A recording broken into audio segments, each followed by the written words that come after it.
नमस्कार.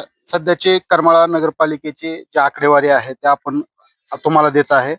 सकाळी 7:30 ते 9:30 ही जी आकडेवारी होती, हे एकूण जे मतदान होतं 1873 झालं होतं.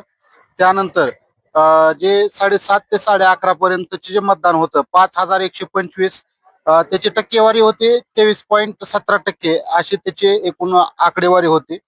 तर 7:30 ते 1:30 वाजेपर्यंत जे आताची सध्याची जे अपडेट आकडेवारी आहे ते एकूण पुरुष मतदान जे आहे 4567, महिला मतदान आहे 4109. तर इतर मतदान काही झालेलं नाही.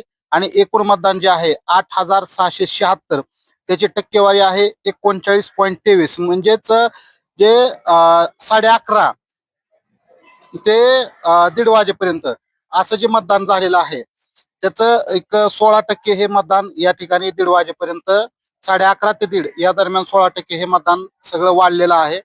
ज्या अनुषंगाने आता सध्या आपण वेगवेगळ्या प्रभागामध्ये ज्या ज्या ठिकाणी बुथनिहाय जे मतदान सुरू आहे त्या ठिकाणी आपण जाऊन त्या ठिकाणचा आढावा घेण्याचा प्रयत्न करतोय. वेगवेगळ्या ठिकाणी म्हणजे 27 बूथवर हे जे मतदान सुरू आहे त्या ठिकाणी शांततापूर्ण हे मतदान सुरू आहे.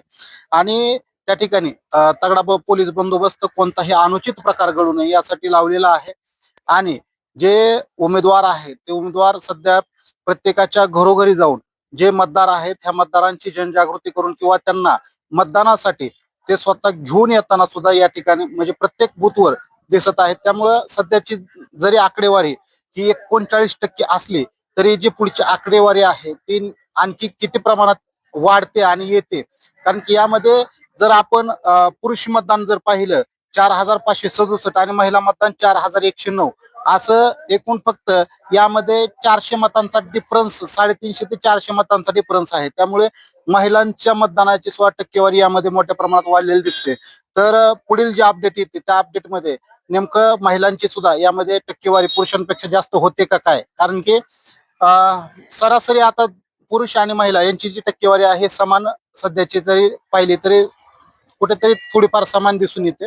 त्यामुळे पुढील जे आकडेवारी आहे, कारण की लाडक्या बहिणींचा हा विषय हा दोन्ही तिन्ही पार्टीकडनं राष्ट्रवादी, भाजपा आणि शिवसेना यांनी लाडक्या बहिणीचा विषय हा मोठ्या प्रमाणात गाजवला होता.